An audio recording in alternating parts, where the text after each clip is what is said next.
امشب در 24 تهران به دنبال ارائه پیشنهاد متقابل به واشنگتن برای ادامه مذاکرات هسته‌ای. کشورهای اروپایی میگن شاید پرونده هسته ایران رو به شورای امنیت سازمان ملل بفرستن. واکنش‌های گسترده به محدودیت سفر جدید به آمریکا برای 12 کشور از جمله ایران. آیا جام جهانی 2026 بدون حضور تماشاگران ایرانی برگزار میشه؟ دیدار ترامپ با صدراعظم آلمان ساعتی پیش در کاخ سفید. ترامپ در دیدار با مرتز گفته که واشنگتن فکر نمی‌کنه روسیه و اوکراین به زودی به صلح برسن. از استودیوی ایران اینترنشنال این 24 است با فرداد فرهزاد. بینندگان ایران اینترنشنال در ایران و سراسر جهان سلام و وقت بخیر. یک روز بعد از رد پیشنهاد آمریکا توسط رهبر جمهوری اسلامی علی شمخانی، مشاور خامنه‌ای گفته این پیشنهاد غیر فنی و غیر حرفه‌ای بوده و از تدوین پیشنهاد جدیدی برای ارائه به واشنگتن خبر داده. این در حالیه که در آستانه نشست شورای حکام آژانس بین‌المللی انرژی اتمی تهران تنش با نهاد نظارتی سازمان ملل را افزایش داده. بلومبرگ میگه جمهوری اسلامی آژانس رو به ارائه شواهد نادرست و افترا متهم کرده و کشورهای غربی هم گفتن شاید به دلیل نقض تعهدات پادمانی پرونده جمهوری اسلامی رو به شورای امنیت سازمان ملل ارجاع بدن. در همین حال ساعتی پیش وزیر خارجه آلمان در نشست خبری مشترک با همتای اسرائیلیش گفته برنامه اتمی ایران برای اسرائیل یک تهدید بالقوه است و موضع برلین همینه که ایران هرگز نباید به سلاح هسته‌ای دست پیدا کنه. یوهان وادفول تصریح کرده در رابطه با یافتن راه حل در خصوص برنامه هسته ایران با وزیر خارجه اسرائیل گفتگو کرده و اطمینان داده اسرائیل میتونه در این خصوص روی آلمان حساب کنه. سمیرا قرایی خبرنگارمون از وزارت خارجه آمریکا به ما پیوسته. سمیرا، از یک طرف اروپایی‌ها میگن شاید پرونده ایران رو به شورای امنیت ارجاع بدن، از طرف دیگه جمهوری اسلامی میگه که پیشنهاد جایگزین داره ارائه میده.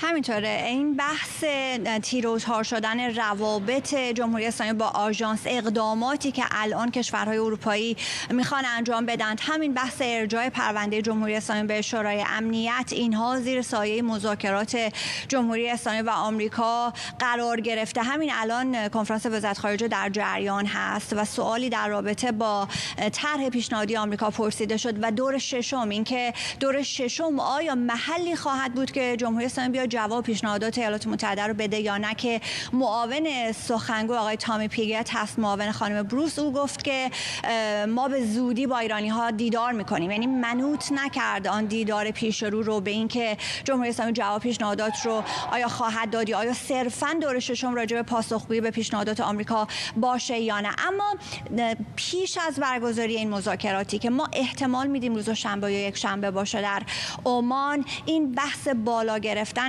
تنش بین آژانس و جمهوری اسلامی بسیار در خور توجه. دو بحثی هست که به شکل موازی داره پیش میره. ما روز شنبه شاهد این بودیم که رسانه ها از گزارش جامعه آژانس خبر دادند، گزارش جامعی که محرمانه است، به رؤیت تعدادی از خبرگزاری ها رسیده بود، گزارش بسیار تند و تیزی بود و چند روز بعد، روز 3 ژوئن که میشه 2 روز پیش، جمهوری اسلامی یک نامه، در واقع یک شکوایه حقوقی رو تهیه کرده، گلایه کرده از آژانس، گفته که آژانس به ما افترا زده و اتهاماتی رو زده که شواهد بسیار سست و بی اساس این اتهامات رو همراهی می‌کرده. بسیار متن تندی رو تهیه کردند، اخطار دادند، گفتن صبر ما رو دارید به پایان میبرید، صبر ما رو نخواهید که به بوته آزمایش بگذارید. تمام اینها رو نوشتن. اینها رو بلومبرگ خبر داده امروز و در اختیار اعضای شورای حکام قرار دادند. این اقدام جمهوری اسلامی داره قبل از نشست دوشنبه شورای حکام انجام میشه، نشستی که ما امروز میدونیم قطعنامه بسیار مهمی رو که ایالات متحده یک هفته از شنیدیم آماده کرده بین اعضای شورای حکام. ایالات متحده امروز این رو پخش خواهد کرد. در واقع اون امضای پایانی رو ایالات متحده پای این قطعنامه مهم در محکومیت اقدامات ایران خواهد زد و همین امروز به اعضای شورای حکام این قطعنامه رو خواهند فرستاد. قطعنامه روز دوشنبه بعد از اینکه در صحن شورای حکام گزارش جامع قرائت شد ارائه ارائه شد این قطعنامه به رأی خواهد گذاشته شد، رأی هم خواهد آورد و این یعنی تنش‌ها بسیار زیاده. یک اتفاقی هم در گزارش جامع افتاده، یک بحثی هست که از سال 2018 زمانی که اسرائیل اسناد هسته‌ای جمهوری اسلامی رو سرقت کرد، در اون اسناد این بحث بود. 4 سال طول کشید تا سال 2022 که معلوم شد یک سند بسیار مهمی در لابلای اون هزاران صدها هزار سندی بود که اسرائیل به سرقت برد. اون نکته مهمی بود که جمهوری اسلامی از بازرسان آژانس جاسوسی می‌کرده، تونسته به اسناد محرمانه آژانس دست پیدا بکنه و با توجه به سوالاتی که اونها می‌خواستن بپرسن جواب‌های خودش رو بره پیش آماده بکنه.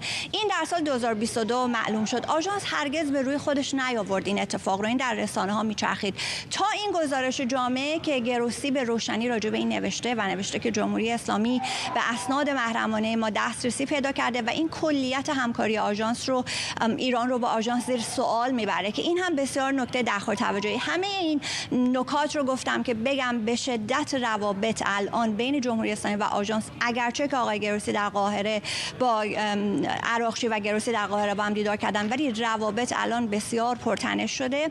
در روز دوشنبه ممکنه تمامی این تنش‌ها با اون قطعنامه که در محکومیت فعالیت‌های هسته ایران خواهد بود و نشون خواهد داد که جمهوری اسلامی به تعهدات پادمانی خودش به موجب NPT پایبند نبوده، بسیار همه این داستان‌ها رو فرداد وارد تنش‌های جدی خواهد کرد و در کنار اینها هم خب بحث و تحولات سیاسی هست که بین آمریکا و جمهوری اسلامی در جریانه. ممنونم از تو خبرنگارمون سمیرا قرایی در وزارت خارجه آمریکا، جایی که همین لحظاتی پیش سخنگوی وزارت خارجه گفته که به زودی با ایرانی‌ها ملاقات می‌کنیم ولی جزئیاتی نمیگیم، به نفعشونه که پیشنهاد بیتکاف رو بپذیرن.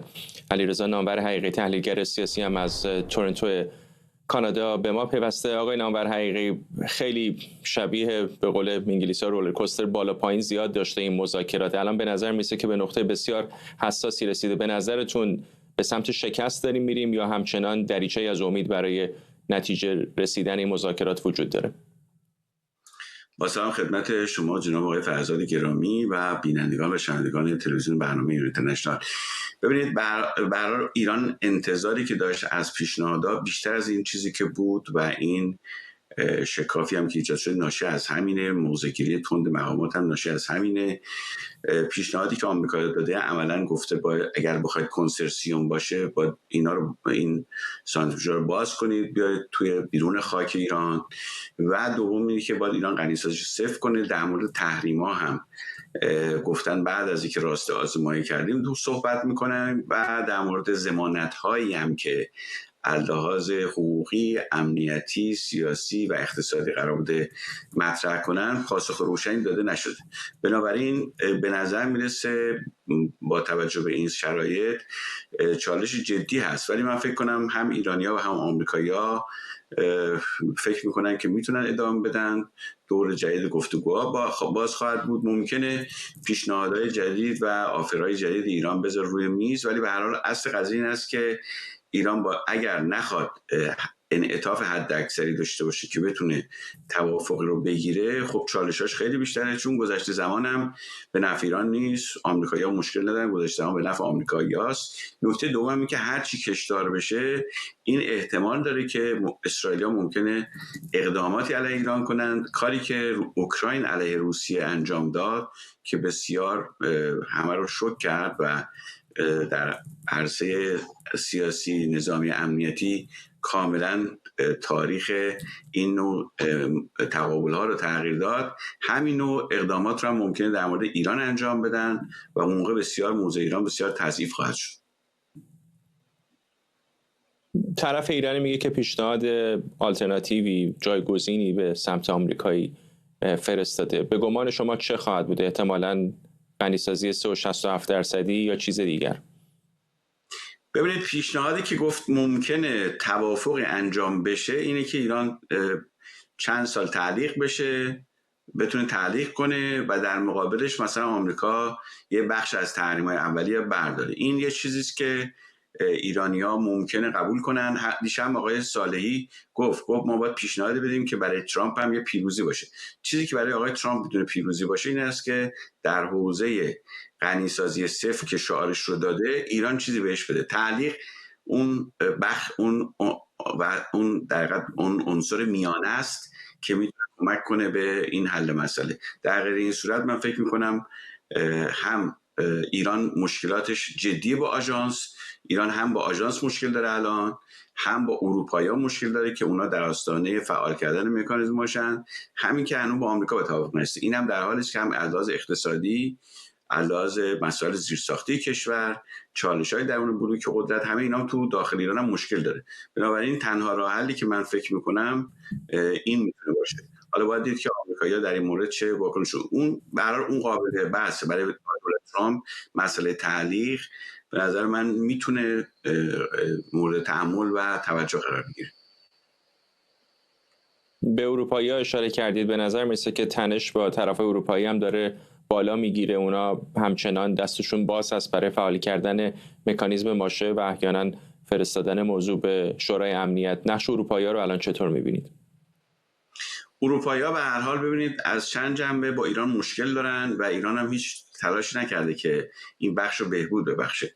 بخشش مربوط به رابطه ایران با روسیه است در جنگ اوکراین که اونا به شدت عصبانی هستند و فکر میکنن ایران توی این جنگ علیه منافع اروپا اقدام کرده. بخشش مربوط به دستگیری اتباع اروپایی، بخشش هم مربوط به برنامه هسته ایران که هست که تو حوزه 60% خب علاوه اینه که ایران میتونه به بمب دست پیدا کنه، ماتریالش رو فراهم کرده. یعنی ایران الان ماتریال ساخت بمب رو داره، اگر بخواد کلید بزنه خب 6 ماه تا 9 ماه وقت داره. ولی به هر حال اون چیزی که علاوه اون استراتژی امنیت اروپا اینم خطری است و از همه مهمتر این که ایران وارد مذاکرات جامع یا مذاکرات سازنده با اروپایی‌ها نشده و الان فکر میکنن اونا اروپا رو داره دور میزنه، فقط میخواد با آمریکا توافق کنه. طبیعتاً اونا هم ایستادن و فکر میکنن در مورد مسئله مکانیزم ماشه اونا موقعیتی دارن که میتونن سهم‌خواهی کنن.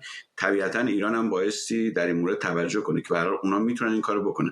من فکر کنم اگر ایران نتونه توافق بزرگی با آمریکا انجام بده، اونا مکانیزم ماشه رو فعال خواهند کرد. تو ایران یک تصوری هست که دامن هم تو تلویزیون داره دامن زده میشه که آقا نه مکانیزم ماشه فعال نمیشه یا لولو خرمن هیچ کار نمیکنن، در حالی که هم موقعیت حقوقی ایران، موقعیت اقتصادی ایران و موقعیت دیپلماتیک ایران به شدت تضعیف خواهد کرد. غنیسازی رو اصلا غیر قانونی میکنه و از لحاظ اقتصادی هم ضربه بزرگی برای اقتصاد ایران خواهد بود. اما در این حال اینم هست که اگر توافقی هم بشه مکانیزم ماشه رو قطعا اروپایی‌ها تمدید خواهند کرد. یعنی به هر حال یه ابزار فشاری است که نگه می‌دارن که ببینن ایران اون به قول معروف تعهداتی که میگه یا مسائلی که میگه انجام میده انجام نخواهد داد. این چشم‌اندازی است که از این مسئله دیده خواهد شد. ممنونم از شما. علیرضا نامور حقیقی، تحلیلگر سیاسی از تورنتو.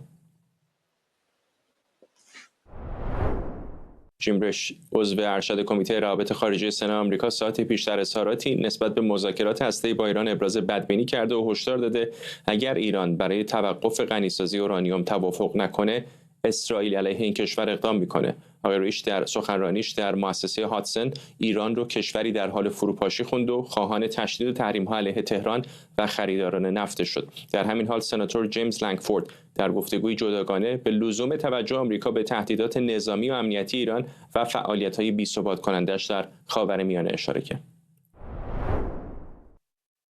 خبرنگارمون مرزی حسینی از کنگره آمریکا با ماست با جزئیات بیشتر در مورد این واکنش‌هایی که قانونگذاران آمریکایی داشتن تا اینجا به برنامه هسته ایران.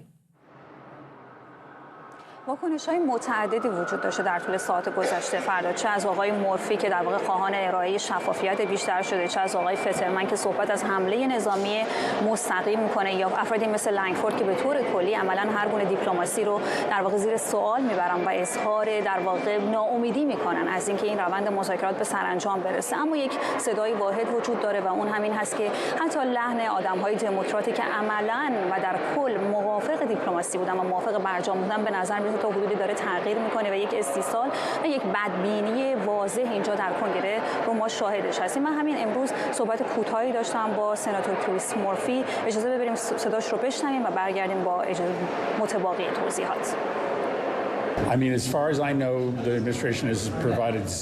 تا جایی که من میدونم دولت هیچ گونه گزارشی به این کمیته درباره مذاکرات ارائه نداده. بنابراین به نظر میرسد این مذاکرات کاملا به صورت محرمانه در حال انجام است. من واقعا هیچ ایده‌ای ندارم که چه چیزی موضوع این مذاکره است. به نظرم اینکه مردم آمریکا در مورد این مذاکرات که بسیار حساس هستند در تاریکی نگه داشته شوند بسیار خطرناک است.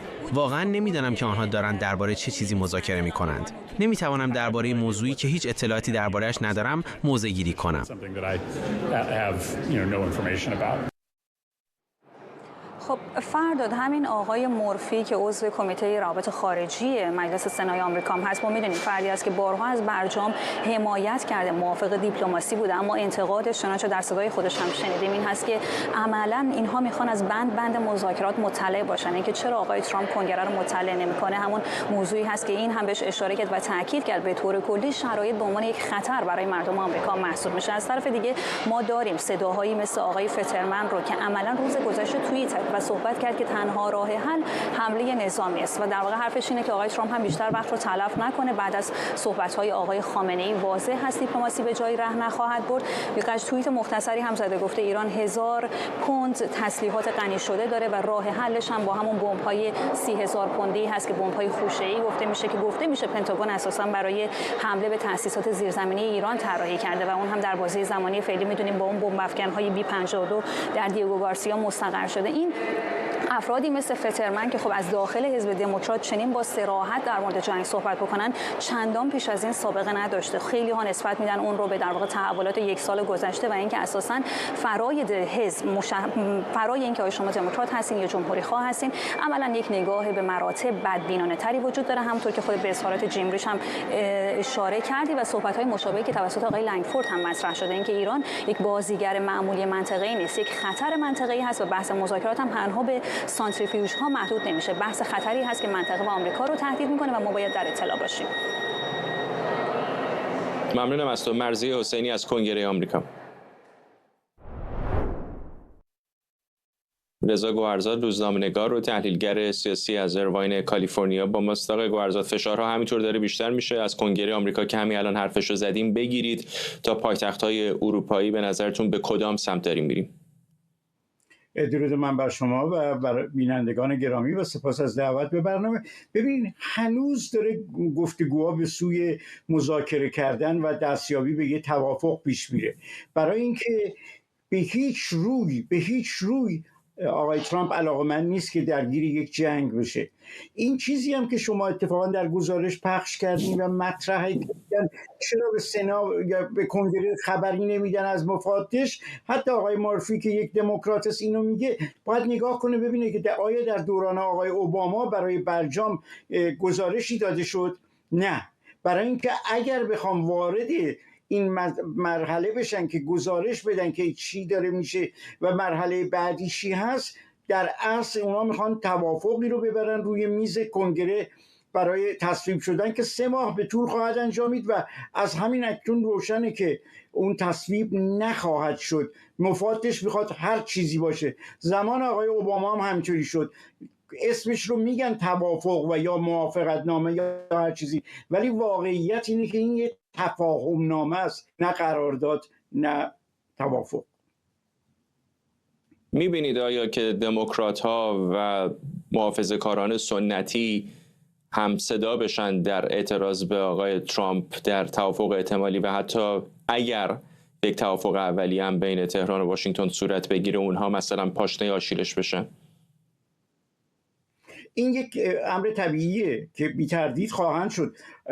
حتی شما وقتی می‌بینید آقای چاک شومر رهبر دموکرات‌ها در سنای آمریکا بحثش این هستش که این گرفتاری هست و نریم به سوی این توافق و اما و اگرها میگذاره، پرسش اینجاست که بدون این اما و اگرها چگونه میخوان با ایران گفتگو بکنن و به کدوم توافق دست پیدا کنن که ایران حاضر بشه تا اونجایی که این مسئله وجود داره بیاد و بپذیره.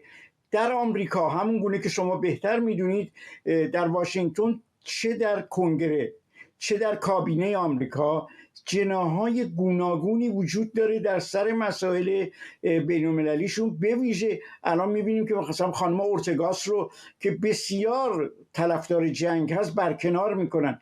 این به مفهوم این هستش که آمریکا نمیخواد اون جناح طرفدار جنگ، چه در حزب دموکرات باشه، چه در حزب جمهوری خواه باشه، چه در سنا باشه، چه در مجلس نمایندگان، بره به اون جایی که کابینه ناگزیر بشه این گزینه رو انتخاب کنه. این که شما هم در خبرهاتون داشتین وزیر خارجه آلمان داره به اسرائیل میگه که ما نخواهیم گذاشت که ایران به سلاح اتمی دست پیدا کنه، روی ما حساب کنید. یعنی همون مکانیزم ماشه‌ای که اروپایی‌ها روش حساب میکنن که اگر قرار است این توافقی انجام بشه، کما این که آسونترین راه برای آمریکا این است که همون مسیری رو بره که آقای اوباما رفت و این رو تمام مسیر مفاد این قراردادی که میخوان ببندن همانند همون برجامه و بگه چیز تازه‌ای نیست و بپذیره که چیز تازه‌ای نیست، منتها فصل جدیدی از این گفتگوست. در اینجاست که هم میتونن اروپایی‌ها رو سر موقع خودشون اگر لازم داشته، چون موقعیت اونها هم از نظر زمانی برای مکانیزم ماشه داره پایان پیدا میکنه، همه اینا رو میتونن سر یک میز خلاصه بکنن و آقای ترامپ تو این قضیه میدونه. برای همین هم که فشار آورده به آقای نتانیاهو که مبادا دست از پا خطا کنی، یعنی نمیخواد در دام راستگرایان قرار بگیره. ممنونم از شما. رضا گوهرزاد، روزنامه‌نگار و تحلیلگر سیاسی از ایرواین. با ادامه حمایت‌ها از اعتصاب کامیونداران، سازمان همبستگی ملی برای ایران فراخوانی برای حمایت از این اعتصاب منتشر کرده. این مراسم قراره در شهرهای واشنگتن دی سی و ویرجینیا پس فردا روز شنبه 7 ماه ژوئن برگزار بشه. اعتصاب کامیونداران در ایران از حدود 2 هفته پیش شروع شده و بعد گسترش پیدا کرد. سیامک آرام، تحلیلگر سیاسی و مدرس دانشگاه ریسبرگ از واشنگتن با ماست. آقای آرام، چه از برنامه‌تون؟ من قبل از هر چیز تسلیت میگم قتل الهه حسین نژاد رو زیر وجود انبوه دوربین‌های تشخیص بی‌حجابی در امنیت جمهوری اسلامی متاسفانه این اتفاق افتاده. برنامه ما در واقع مثل همیشه حمایت و اکوی صدای اعتراضات، نارضایتی‌ها و اتفاقات در داخل ایران، صدای مردم در داخل ایران رو در خارج از کشور، به خصوص در این شهر منطقه سیاسی در واشنگتن دی سی بازتاب و انعکاس دادن. قرار هستش که رالی رو داشته باشیم. از شهر ویرجینیا شروع میشه و از اونجا به سمت واشنگتن دی سی در واقع نقاطی رو تردد خواهیم کرد که تعداد زیادی از شهروندان عابرین به خصوص روز شنبه هست، حضور گردشگران در این منطقه، حتی تعدادی از کامیونداران محلی در این منطقه، ایرانی و غیر ایرانی، قرار هست که به ما بپیوندن و فقط هم مسئله کامیونداران و رانندگان و اعتصابات و اعتراضات اونها نیست. در طی مسیر نشانهایی بر روی ماشین ها خواهد بود، نه به اعدام و فریاد نه به جمهوری اسلامی.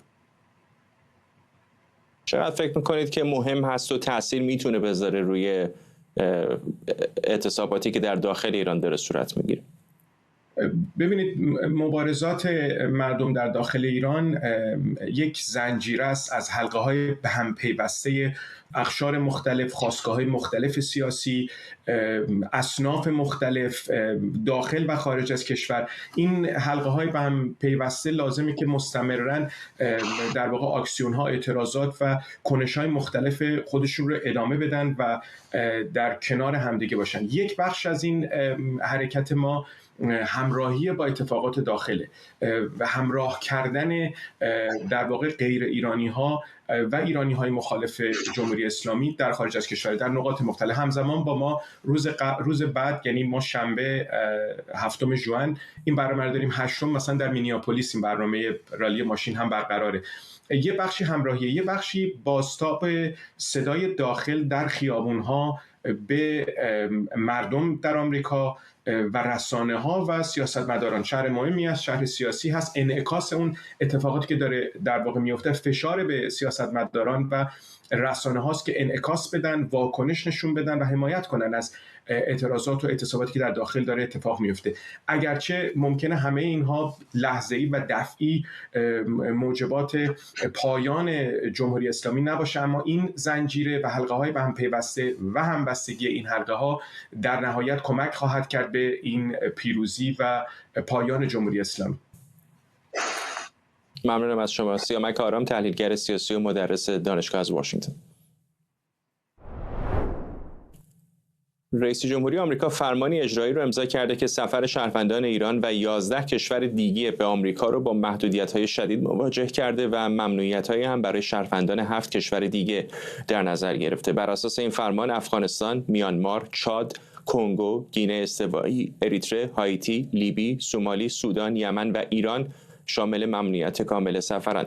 در جام جهانی سال بعد با وجود معافیت ورزشکاران از این ممنوعیت، هواداران ایرانی نمیتونن برای حمایت از تیم ملی به آمریکا سفر کنند. بخشی از ایرانیان امیدوارند با حصول توافق احتمالی میان آمریکا و ایران شاید کاخ سفید این محدودیت‌ها رو کاهش بده.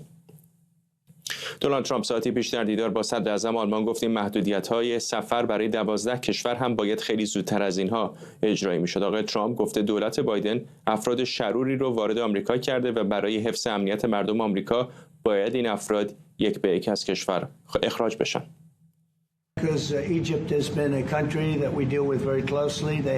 برای اینکه ما با مصر روابط نزدیکی داریم، مسائل تحت کنترل و کشور دیگری هستن که ما باشون رابطه نداریم و مسائل تحت کنترل نیست. و اینکه میگه چرا الان باید حتی زودتر از این میشد، برای اینکه میخوایم مردم کشورمون رو در امنیت نگه داریم. دولت بایدن افراد بسیار شرور و وحشتناکی رو وارد کشور ما کرد و ما اینا رو داریم یکیشون رو اخراج میکنیم. هزاران قاتل که من دوست ندارم که جلوی آقای صدر اعظم این مسائل دوباره ذکر کنیم. البته شما مسائل شبیه به این دارید، بعضی از کسانی که در کشور شما وارد شدن تقصیر شما نیست، نباید این اتفاق میافتاد. ولی من گفتم اتفاقی که به خود مرکل گفتم که نباید میکرد اون کاری که کرد و خب شما مشکلات خودتون رو داریم و ما داریم که اینها رو به سرعت و با قدرت اخراج میکنیم، اما باید زودتر از این میشد و ما افراد شرور دیگری دارن وارد کشورمون میشن. ولی خب تازه کم گفتم اگه بگم افراد شرور، بدتر از این باید بگیم. اردوان روزبه همکارم از واشنگتن به ما پیوسته. اردوان، از همون روزهای اولی که آقای ترامپ دوباره پیروز شد این نگرانی به خصوص بین ایرانیان وجود داشت که ممکنه دوباره ممنوعیت سفر رو اجرایی بکنه، هرچند با تأخیر. دیگه خیلی‌ها فکر کردن شاید یا فراموش کرده یا دیگه به جدیت دفعه اول به دنبالش نیست تا اینکه دوباره ناخودآگاه این فرمان جدید صادر شد. همونجور که اشاره کردی به نظر میسه یه خورده دیرم شده، به دلیل اینکه یکی از دلایلی که گروهی هنوز حامی در واقع به طور جدی حامی انتخاباتی ترامپ بودن همین مسئله جلوگیری از ورود مهاجرین بوده، چیزی که برای بسیاری مهم بوده. کسانی که در آمریکا تصور میکردن همه اون جرایمی که در آمریکا و ایالات متحده داره اتفاق میفته توسط خارجی‌ها هستش و طبیعیه که ترامپ حتی دیر کرده به خاطر اینکه باید رأی اونها رو به هر حال برای خودش حفظ میکرد. ترامپ سال 2026 انتخابات میان دوره‌ای مجلسین رو داره و در نهایت باید چنین کاری انجام میشد. بنابر خیلی از تحلیلات حتی این تأخیر میتونسته باعث ریزش براش باشه، اما اتفاقی که داره میفته این حرکت که چیزی مشابه حرکتی که ترامپ در سال 2016 انجام داده چند بعد خیلی مهم داره که شاید زندگی بسیاری از ایرانی‌ها رو تحت تاثیر قرار میده. اگرچه در قانون فعلی اون چیزی که در واقع اون دستور ویژه‌ای که رئیس جمهور امضا کرده موارد استثنایی زیادی وجود داره، مثل ورزشکاران. همونجوری که اشاره شد ورزشکاران خب میتونن در سال 2026 در المپیک در آمریکا شرکت کنن، اما ایرانیان برای تشویق و ارتباط اونا نمیتونن در این برنامه حضور داشته باشن.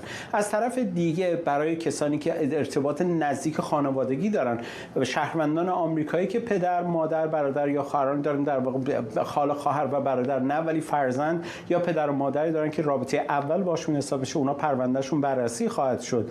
یا مثلا کسانی که در اقلیت هستن، ایرانیان اقلیتی، اونها هم میتونن پروسه پرونده اداریشون رو ادامه بدن. در بخش افغانستان هم چیزی موسوم به SIV یا ویزای ویژه هنوز وجود داره، اما نکته مهمتری وجود داره که بسیاری از سازمان‌های حقوق بشری از جمله آکسفام یا هیومن رایتس فرست رو که این حرکت رو یک حرکت تبعیض نژادی قلمداد کردن نگران میکنه این است که در عمل دستورهای اجرایی گاهی فراتر از اون چیزی است که در این میبینیم. مثلا در سال 2016 به رغم 2 اصلاح و دستورات قانونی و حتی شکایت‌های دادگاه در نهایت عملاً بسیار سخت بسیار از افراد تونستن ویزا بگیرن و وارد خاک آمریکا بشن.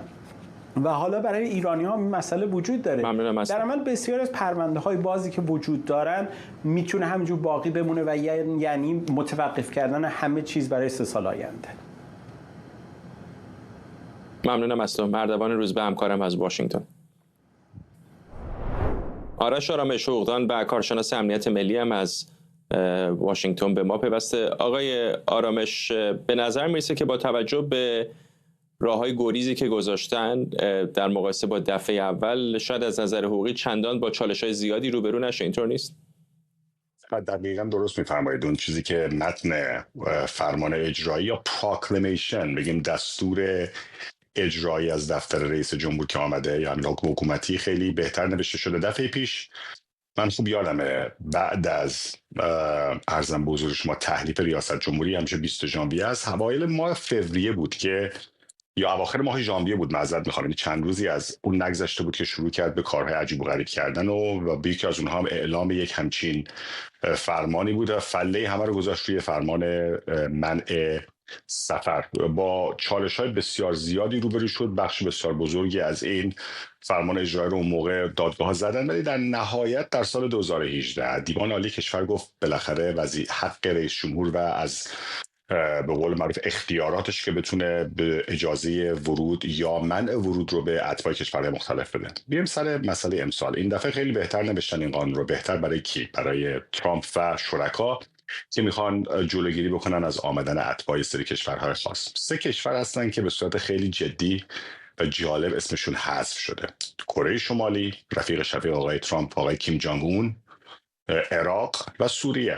سوریه هم که دیگه الان بعد از سقوط بشار اسد کشوری که ایالات متحده اونجا سفارت باز کرده و روابط داره حسنه میشه. ولی مسئله ایران و ایرانی ها، آقای ترامپ از قبل از اینکه بیاد گفت میخواد این کار رو بکنه. یعنی الان کسی بیاد بگه که نه معلوم نبود که میخواد بیاد دوباره منع سفر ایجاد کنه، همیشه گفته دوباره میخواد بکنه. 2 مسئله مهاجرت ما داریم در ایالات متحده. یه مهاجرت غیر قانونی داریم، یه مهاجرت قانونی داریم. برخورد و کلا روند برخورد و فرایند کارآمدی دولت بایدن و خانم کامالا هریس در قبال مهاجرت غیرقانونی فاجعه بود. مرز ایالات متحده با مکزیک باز گذاشته بود و یا عملاً خیلی نه اینکه باز باشه ولی آنچنان بهش رسیدگی نمیشد دیگه. هر روز چند هزار نفر میتونستن از این مرز بدون هیچ نظارتی عبور کنن. یک هم خلأ امنیتی بود، هم خلأ مهاجرتی بود و هم یک نقص بسیار بزرگی است در سیستم ما که دیگه شما همونجوری کسی سرش میندازه پایین راحت از مرز میاد رد میشه. ولی اون مهاجرت غیر قانونی است. یکی از قولهای بزرگ ترامپ که بسیار هم اتفاقا محبوب بود و من نمیدونم چرا تو حزب دموکرات یک مسئله به این سادگی رو که آقا این مرز جنوب نمیگه مهاجرت رو ببندید، ولی یک مرز به این بزرگی، ایالت‌های تگزاس، آریزونا، کالیفرنیا همه مرز دارن با مکزیک و خیلی از این مردم تلف میشن توی این راه که از آمریکای مرکزی، آمریکای جنوبی دارن میان بالا به سمت آمریکای شمالی و از مرز مکزیک رد بشن. این مرز رو چرا نظاره‌گر نمی‌کنید؟ چرا گارد ملی رو نمیارید؟ نکردن. آخر سرم دو تو چش خوششون رفت، بهای سیاسیش رو دارن. مردم در ایالات مختلف مرز درست حسابی میکنن. ولی یه بخش دیگه است. اون مهاجرت قانونی است. به ندرت ایرانی غیر قانونی پیدا میکنید یا ایرانی پیدا میکنید که دست به کار تروریستی زده باشه. این کاری که ایشون داره میکنه عملا ارضا کردن اون بخش‌های افراطی پوپولیست عوامگرای حزب و کسایی که دوست دارن. کلا نگاه میکنید به نحوه صحبت کردن آقای ترامپ در توییتر، در تروث سوشال، الان اخیراً با رفیق شفیقش آقای ایلان ماسک دوباره دعواشون شده و میبینید هر چقدر ظالمانه تر هر چقدر با توهین بیشتر، هر چقدر سطح رئیس جمهور و دفتر رئیس جمهور رو پایین‌تر میاره و شنیع‌تر صحبت میکنه، یه عده براش بیشتر کف میزنن و هورایی بیشتر میکنن. این که بیاید شما عده‌ای رو که میخوان ویزای دانشجویی بگیرن بیان اینجا، یا لاتاری بردن میخوان بیان اینجا، همشون که باید 1 سال، 1 سال نیم، 2 سال پشت درهای اون چک ادمنستریتیو پروسس یا FBI چک، بک‌گراند چک میموندن. اینطور نیست که کسی بخواد باشه بیاد اینجا. اگر میخواید جلوی آمدن فرزندان رژیم رو یا آقازاده ها اینا رو بگیرید، راه داره، خیلی راه داره. یه داشتم که اینجا هستن دیگه، قشنگ دارن زندگی میکنن. ولی اینکه شما میاد جلوگیری میکنید از آمدن کسانی که اتفاقا اکثر قریب به اتفاق کسی هم که از ایران پا میشن میان آمریکا، از دست رژیم جمهوری اسلامی بیزارن، میخوان برای زندگی بهتر، برای زندگی مرفه‌تر و در آزادی بیان اینجا. نکته بعدی، خیلی از این ایرانیایی که میآمدن اینجا، از دانشجوها گرفته تا مهاجرین مختلف، بهترین دانشگاه تکنیکی آمریکا رو برید، MIT در غرب آمریکا، در شرق آمریکا، کلتک و استنفورد و برکلی در غرب آمریکا و دانشگاه مختلف کم نیستن، دوک، UCLA، خیلی دانشگاه بسیار خوب ما زیاد داریم، از هاروارد، ییل و غیره و ذالک بگیرید. این همه ایرانی رفتن اونجا، دانشجوهایی که ویزا گرفتن، المپیادی شریف بودن، نمیدونم دانشگاه فنی، پلی تکنیک، غیره و ذالک، اومدن اینجا درساشون رو خوندن، در بهترین کمپانی‌ها یا کار میکنن یا خودشون کار آفرینن الان. و این هم خدمت به ایالات متحده است، هم به امنیت ملی. نکته آخر، این که میگن خارجی ها خیلی دست به جرم و جنایت میزنن، کذب محضه. درصد آمار جرم و جنایت رو که نگاه میکنید اصلا قابل مقایسه نیست، مردمی که اینجا هستن با حتی اون کسانی که به صورت غیرقانونی آمدن اینجا. ولی چرا دلیل داره که مردم، به خصوص اونایی که حرفای عوام پسند ترامپ رو دوست دارن، آقای ترامپ یک جنگی رو با علم، با مراکز علمی، با دانشگاه ها که مرکز تولید علم، با رسانه ها که مرکز چک کردن و ارزم به حضور شما راستی آزمایی هستن شروع کرده. و داریم میبینیم کم کم شما میاید در خصوص در رسانه های اجتماعی، در توییتر، در اینستاگرام، در هر چیز دروغی رو میتونید بگذارید و از اون طرف یه عده میان لایک میکنن، یه عده حمایت میکنن، ولی کم کم مردم هم دارن میبینن این آدمی که الان داره با جمهوری اسلامی مذاکره میکنه، دقیقاً تو همون هفته‌ای که ترامپ میاد میگه دیگر تحریم جدید علیه خامنه‌ای و جمهوری اسلامی وضع نمیکنه. اینو دوشنبه گفت، اول هفته. روز پنجشنبه تقریبا آخر هفته ولی میاد میگه مردم ایران رو اینجور داره تنبیه میکنه که بهشون حتی ویزای آمدن اینجا نمیده. اتفاقا اگر میخواهید دوست خوب مردم ایران یا مردم ستمدیده هر کشور دیگه باشی، اجازه عبورشون داشته. نکته خیلی هم سریع عرض کنم بهتون، این خودشیفتگی و این که ایشون با دیکتاتورهای دنیا انقدر راحت مراوده داره، چرا کره شمالی توی این لیست نیست؟ اگر اینطور هست چرا هنوز که هنوزه ایشون با پوتین اینطور زد و بند دارد و هیچ انتقاد آنچنان سنگینی از اون نمی کند؟ ولی از اون طرف نگاه کنید چه کرده با متحدهای ایالات متحده، چه کرده با متحدین دموکرات. من امیدوارم اون طرفدارایی که الان دارن اینو میبینن یه نگاهی بکنن به سابقه این آقا و سابقه این آقا. آیا تو این 3 ماهی که ایشون از 20 ژانویه تا سر کار بوده واقعا قیمت تخم مرغ اونقدر پایین آمده که ارزش این رو داشت که ارزش‌های بنیادی این مملکت رو اینجور بهش حمله بکنه، از استقلال غذایی گرفته تا آزادی‌های مختلف تا حمله به بعضی از نهادهای بسیار بنیادی مملکت؟ رو همین بحث مهاجرت باقی بمونیم چون دیگه داریم میریم سر موضوعات دیگر. میخوام اینو ازتون بپرسم که سال دیگر ایالات متحده آمریکا میزبان بازی‌های جام جهانی خواهد بود. میدونیم که فیفا هم بالاخره توافقاتی معمولاً با کشور میزبان داره. الان میدونم که بسیاری از ایرانیان به خصوص طرفدار فوتبال نگرانن که آیا برای تشویق تیم ملی میتونن با آمریکا بیان یا نه. آیا فکر میکنید که راهکار حقوقی برای اونها ممکنه وجود داشته باشه؟ خب این بازم میگم حرف اول و آخر رو در مسائل ویزایی، خب رئیس جمهور میگه یک پروکلمیشن یا دستور اجرایی داده میگه اینها وارد نشن.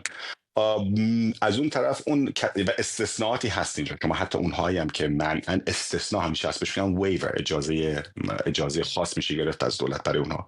ولی نه خیلی سخت‌تر شده. ممکنه به تیم ملی، ممکنه به احتمال زیاد به تیم ملی و تیم همراهش و حتی اون مامورای حراستش و اطلاع وزارت اونها هم ویزا خواهند گرفت، دست آقای ترامپ درد نکنه. ولی به احتمال خیلی زیاد اون تماشاچی معمولی که میخواد از ایران یا ترکیه یا از دبی یا جای دیگه پاشه بیاد اینجا، یا هر تماشاچی دیگه مال کشورهای دیگه، مال سیرالئون، مال جای دیگه تو این لیست قرار گرفته، به احتمال خیلی زیاد با مشکل‌های بسیار زیادی دست و پنجه نرم خواهد کرد. ولی نگاه بکنه به اون همه آدمی که اینجا لاتاری بردن، منتظر مصاحبه بودن، رفتن مصاحبه کردن ولی منتظرن که ویزا صادر بشه. تمام این رو ختم شده باید دونست و این هیچ از لحاظ علمی، از لحاظ تحقیقاتی، این کارهای فله‌ای هیچ منفعت امنیتی و منفعت از اطلاعاتی برای ایالات متحده نداره. سودش فقط و فقط سود سیاسی و شخصی است برای امثال ترامپ که جلوی افراطی ترین افراد حزب بگن ببینید یه دادم می‌خواستن بیان اینجا، من جلوش گرفتم. کار بسیار درستی میکنه. مرز جنوب آمریکا با مکزیکو داره بهش سر و سامون میده. اونا هم حق دارن ویزا بگیرن بیان در این مملکت. اونطوری که بایدن اونجا رو رها کرده بود کار بسیار اشتباهی بود. دورش هم تو چشش رفت و الان داره تو چشم ما میره که میبینیم که یه عده زیادی از مردم بیگناه که واقعا کاری هم نکردن، اتفاقا شاید ایالات متحده رو به عنوان بهترین دوست خودشون بشناسن، اینطوری دارن تاوان این قضیه میدن. ولی بازم میگم نگاه بکنید به سابقه آدمی که حتی الان با شفیقش مثل ایلان ماسک سر یک انتقاد کوچک دارد اینطور میکند. کسی که اینقدر خودشیفته است برای هیچ کس سر خورد نمیکنه. ممنونم از شما. آرش آرامش شوقدان و کارشناس امنیت ملی از لس آنجلس با ما که پیشتر به اشتباه گفتیم از واشنگتن دی سی.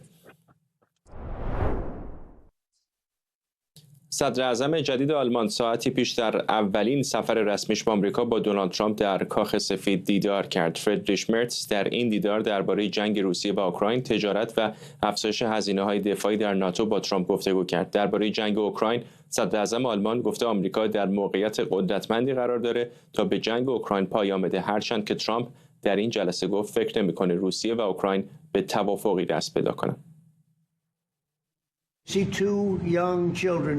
گاهی وقتا دو کودک خردسال با هم دیگه دارن دعوا میکنن در یک پارک و انگار که اصلا متنفرن و سعی میکنید که از هم جداشون کنید و نمیخوان که جدا بشن. گاهی وقتا بهتره که اجازه بدین که یه خورده همدیگه رو بزنن و بعد از هم جداشون کنید. و من این تشبیه رو دیروز برای پوتین بیان کردم و بهش گفتم آقای پرزیدنت شاید شما باید یه مقدار ادامه بدین به جنگتون و بیش از این رنج بکشین، برای اینکه هر دو طرف دارن رنج میکشن، قبل از اینکه ما قادر باشیم که اینا رو از هم جدا کنیم. جزئیات بیشتر از صحبت‌های مرتز و ترامپ در گزارش همکارم آرش علی. روز پنجشنبه دونالد ترامپ رئیس جمهوری آمریکا میزبان فریدریش مرتز صدر اعظم آلمان بود. این اولین ملاقات دو رهبر در قالب سیاستمدار بود پس از اینکه آقای ترامپ فریدریش مرتز رو به صورت رسمی و پس از اجرای تشریفات تحویل گرفت. با هم رفتن به بال غربی کاخ سفید و کنفرانس مطبوعاتی برگزار کردن اونجا.